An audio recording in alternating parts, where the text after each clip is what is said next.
Welcome to Fourth and Inches, episode 10. I can't believe we're already in the double digits.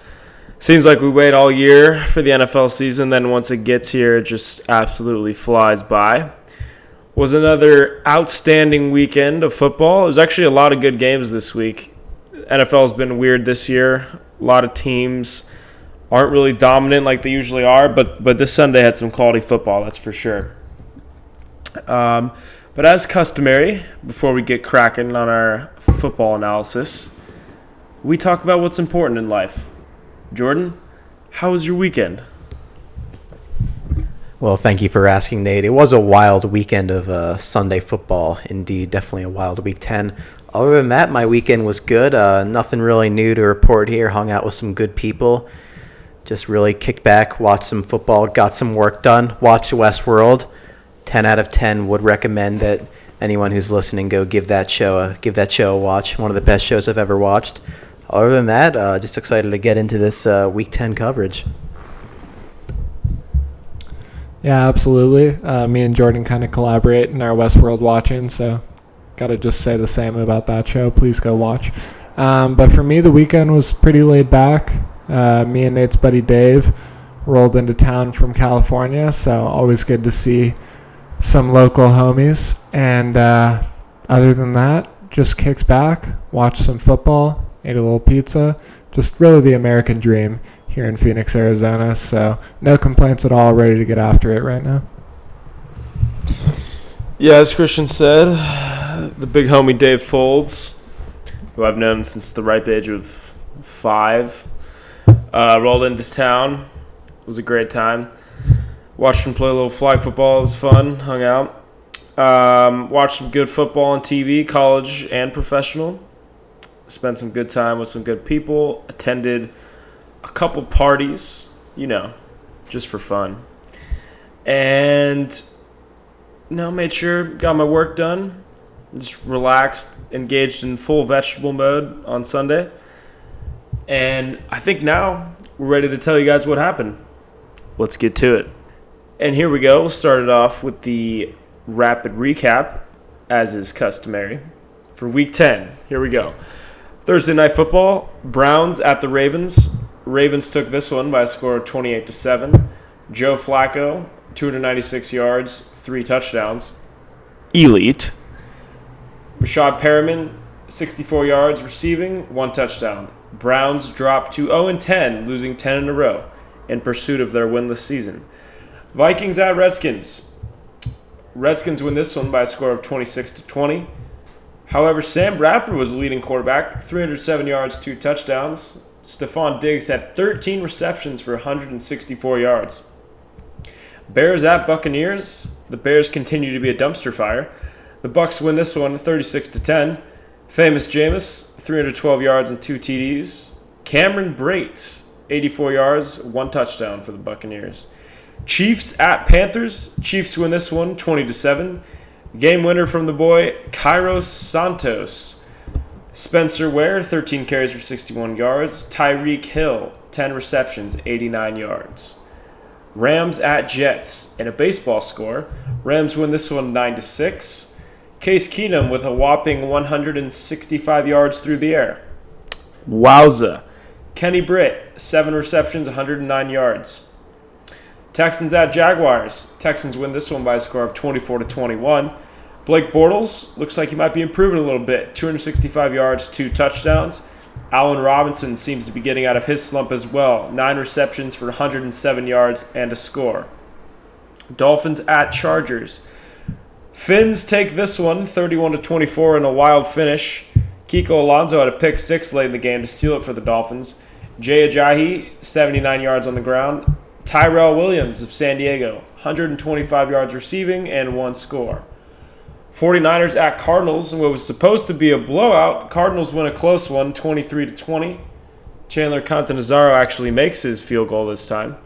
Carson Palmer, 376 yards, 1 touchdown, but did have 2 picks. Fitz continues to roll, 12 receptions, 133 yards. Draw to a close with Monday Night Football.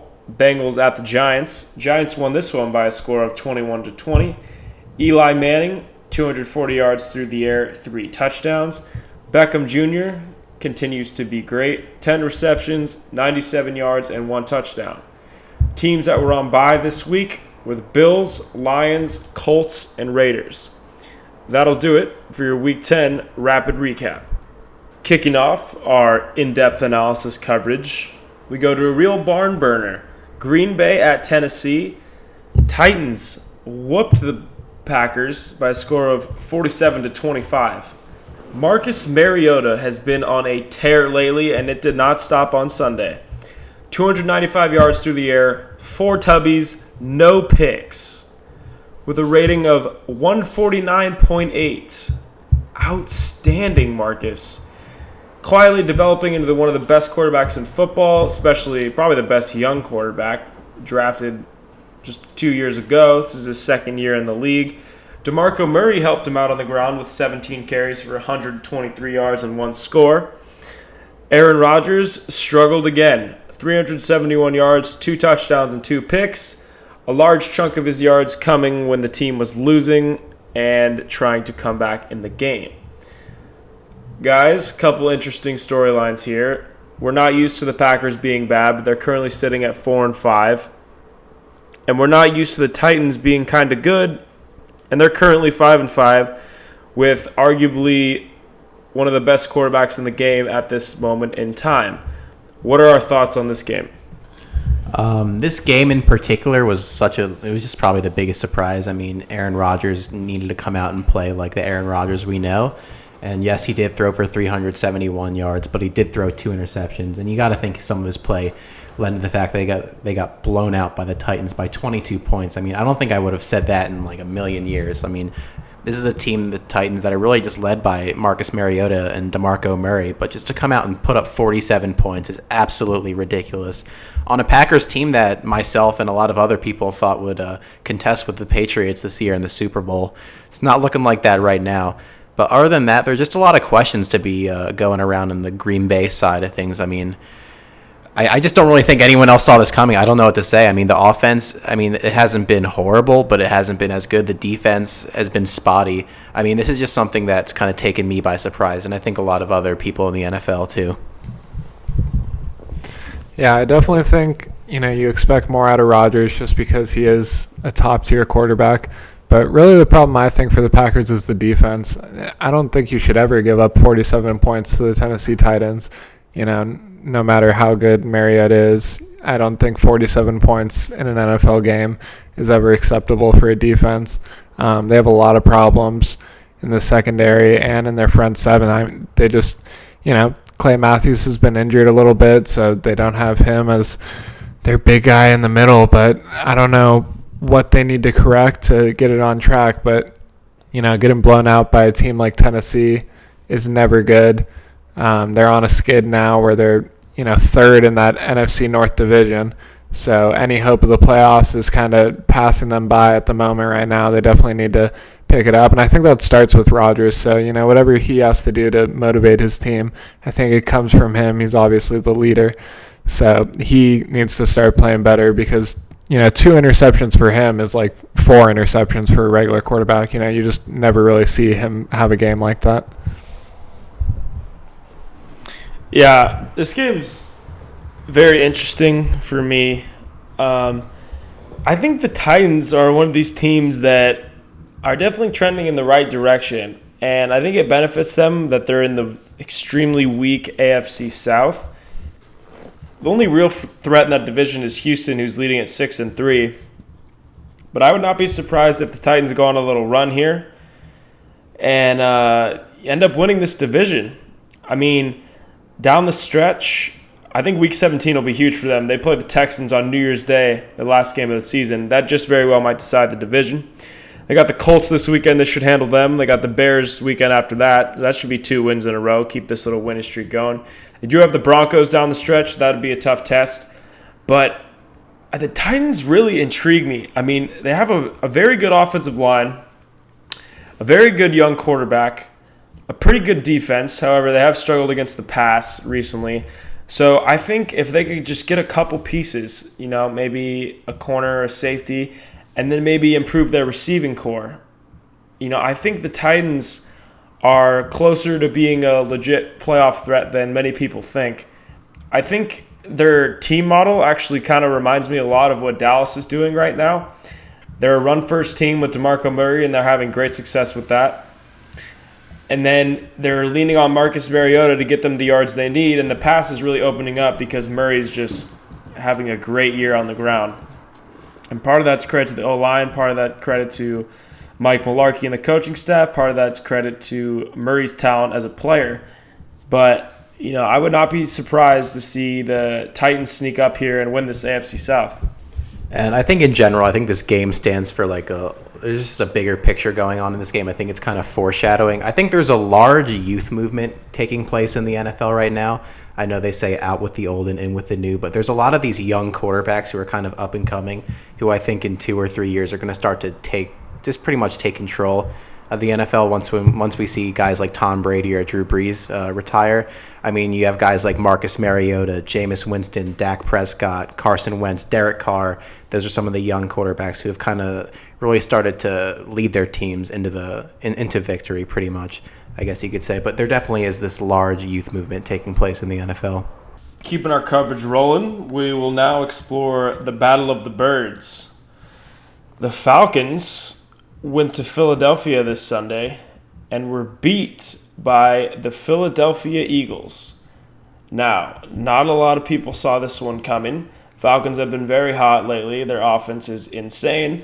But the Eagles won this one by a score of 24-15 and frankly dominated the game. Eagles were leading pretty much the whole time, if not the entire game. Their defense really shut down Atlanta offense. They cannot get the ball moving. Matt Ryan only had 267 yards, 1 touchdown, 1 pick. Freeman was held to 49 yards on the ground. Julio did get his. He had 135 yards, 10 receptions. But, overall, the Eagles really contained this Falcons offense, and that's what you have to do against Atlanta. It's the blueprint to success. Carson Wentz, he's kind of been struggling lately. 231 yards, no touchdowns, no picks. Bright spot for the Eagles is Ryan Matthews, who carried the ball 19 times for 109 yards and 2 touchdowns. That came out of nowhere. Sproles has been dominating the carries recently, but Ryan Matthews really went off and had himself a nice game. Jordan, as an Eagles fan, what does this game mean for the Eagles, and what can we expect about moving forward? I think in general, I know me and a few other Eagles fans really weren't surprised by this outcome. I know one of the themes of this young Eagles season has been overperforming at home against really good teams. If you guys remember the games against teams like the Vikings and the Steelers where we blew both of them out, I just think our defense really tends to play its best when it's at home, and it showed. Atlanta has the best offense in football, no one's denying that, and they only held them to 1 touchdown, which came pretty early in the fourth quarter.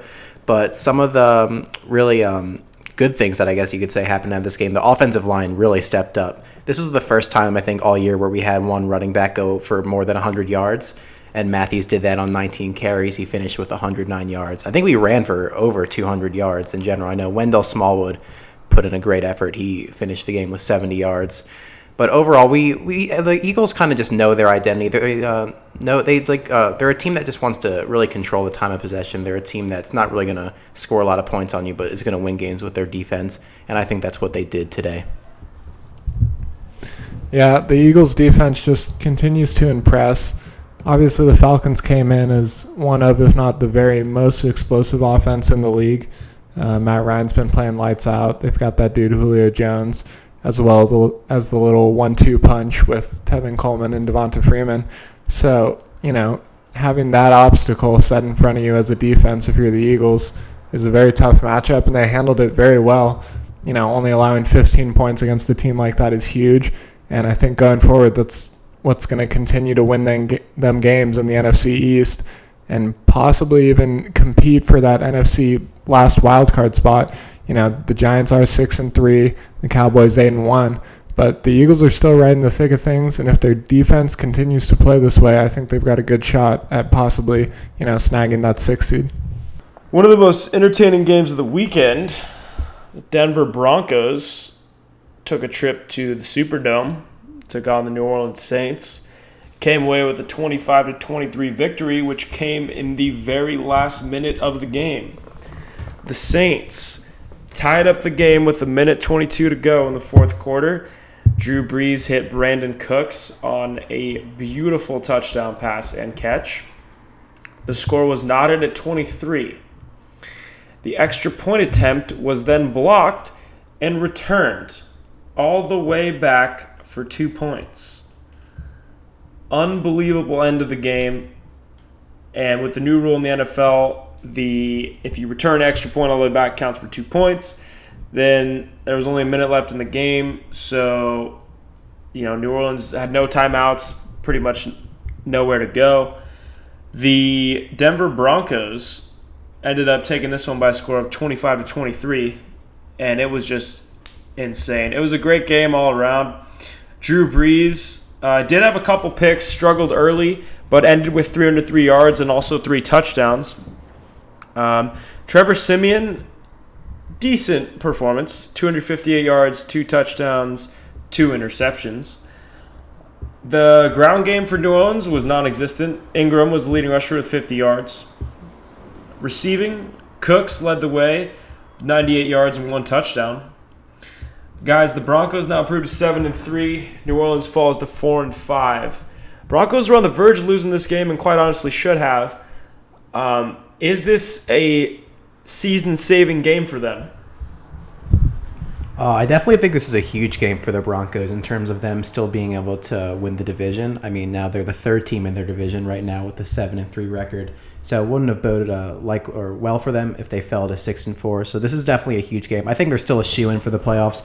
But in terms of winning the division, this was a must-win for them. And on the Saints side, this really was a must-win for them if they really wanted to come out with the division. I mean, the Falcons lost, the Panthers lost. I know the Buccaneers won, but they could have jumped ahead of the Buccaneers. But this is really a tough one to lose if you're the Saints.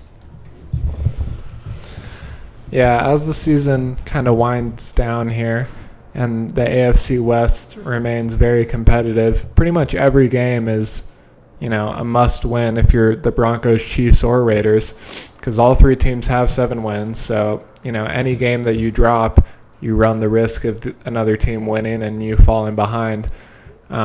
So I think it's very plausible that all 3 of those teams make the playoffs, with one of them winning the division and then the other 2 wildcard spots going to the other 2 teams.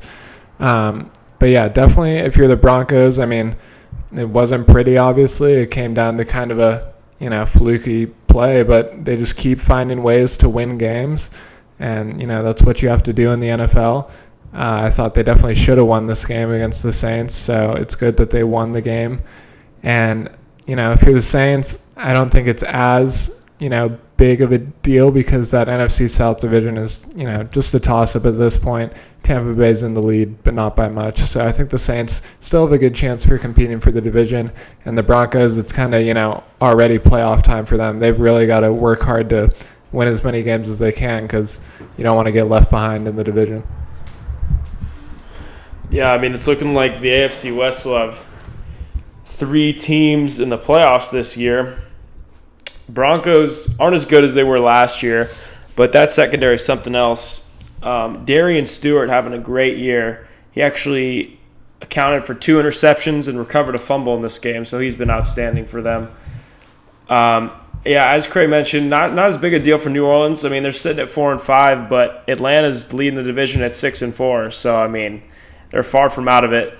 Carolina's in last place and still, within 3 games of the division lead. So NFC South is a pretty bad division. No one's really pulling away. I do think New Orleans might actually be the best team. I don't know if they're better than Atlanta, but they could beat them any given Sunday.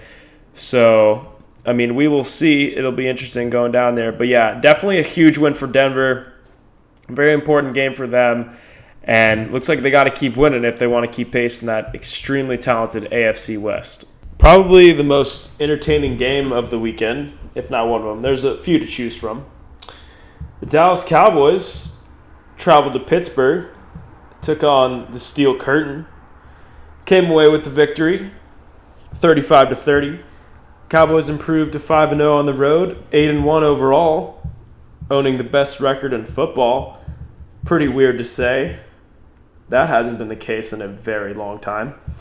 Dak Prescott, after a challenging first half, responded tremendously, ended with 319 yards, 2 touchdowns, no picks, with a quarterback rating of 121.7. Great quarterback play all around in this one. Ben Roethlisberger was all over the place. 408 yards, 3 touchdowns, no picks for Big Ben. As far as the running game goes, saw 2 of the best running backs in the NFL, in my opinion. 1 and 2. Le'Veon Bell at 1, Zeke at 2. Zeke, wow, he had quite the day. 114 yards on the ground, 95 yards through the air. Receiving, I should say. Le'Veon Bell was held in contained for the most part, only had 57 yards rushing, which is an impressive job by Cowboys defense who, is not known for their talent. All right, guys, I'll start with you. First of all, what do we think about the Steelers? They now sit at 4-5, and have been struggling under Mike Tomlin this year. And do we think at this point the Cowboys can be considered a legitimate threat in the NFC? Just to touch on the Steelers, I think this was just a choke of a game. It looked like they had the game, and they definitely should have won, but they just kind of choked it away at the end with their defense. Their defense has kind of been their sore spot for the year. I mean, if you look offensively, Le'Veon Bell had a fantastic game. He only had around 60 rushing yards, but had 9 receptions for 77 yards. And for a running back, that's absolutely ridiculous.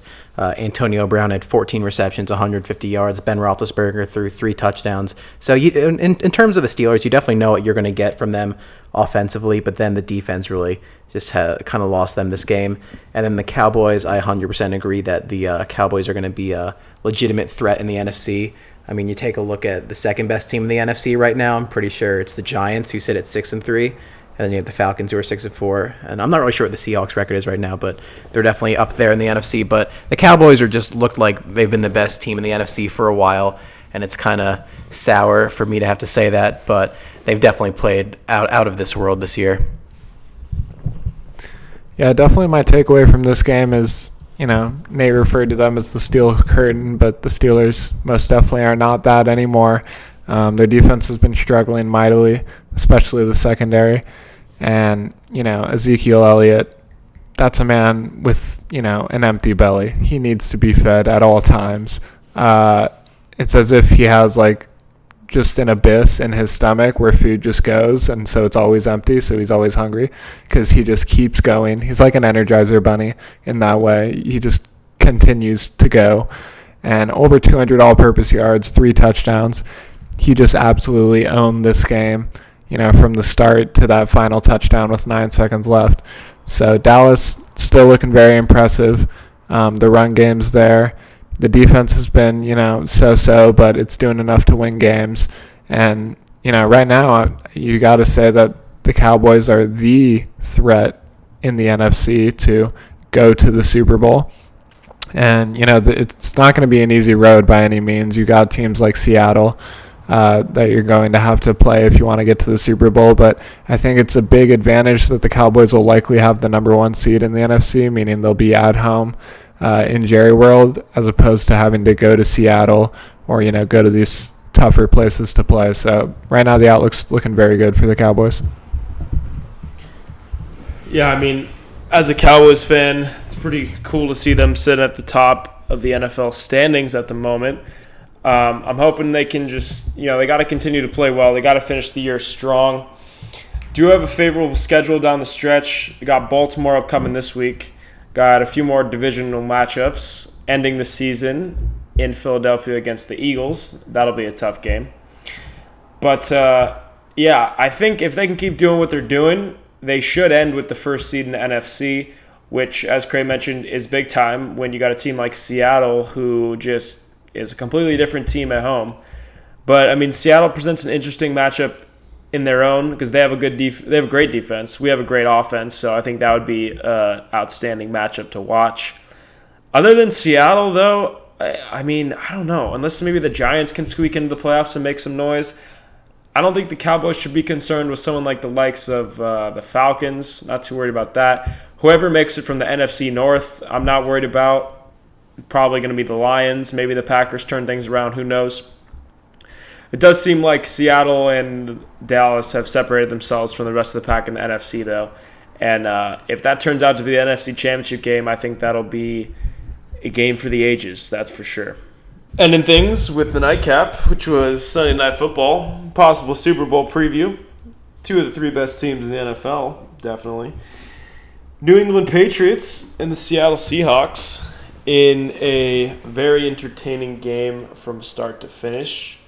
A battle of great sides of the ball, Seattle's great defense versus New England's great offense. Seattle won this one by a score of 31-24. They improved to 6-2-1. The Pats fall to 7-2. Interestingly, 3-2 at home, so still undefeated on the road.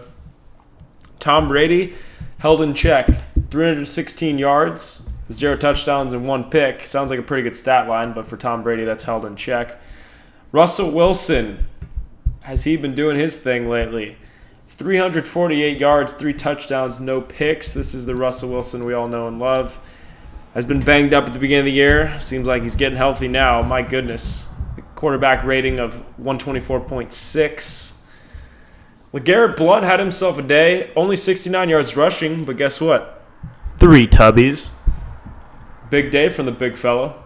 Martellus Bennett, leading receiver in New England, 102 yards. Edelman, 99 yards.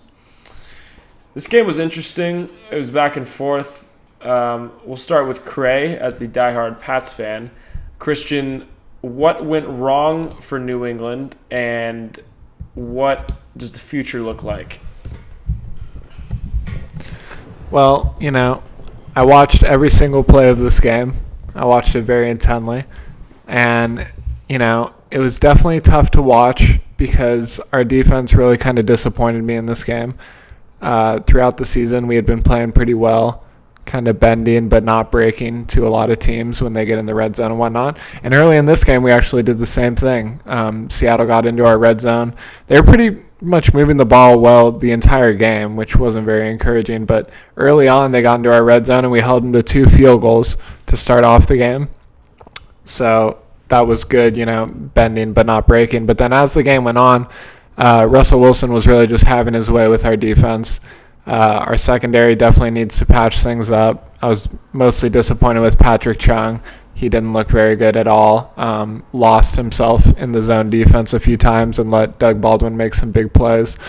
So definitely I think that's the only thing that needs to be cleaned up for us. I really thought our offense did a pretty good job as far as moving the ball. I'm really encouraged with how LeGarrette Blount is playing because he's just an animal. He does as he pleases. And the offensive line has been doing pretty well for him. But the one thing that really stood out to me was the turnovers because, playing against a team like Seattle, it's obviously one of the top 5 teams in the NFL in my mind, and they play so well on the defensive side. You can't help them out in any way by, making any turnovers.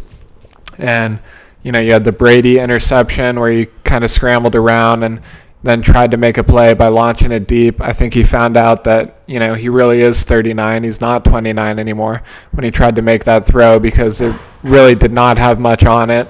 Ended up getting picked off easily.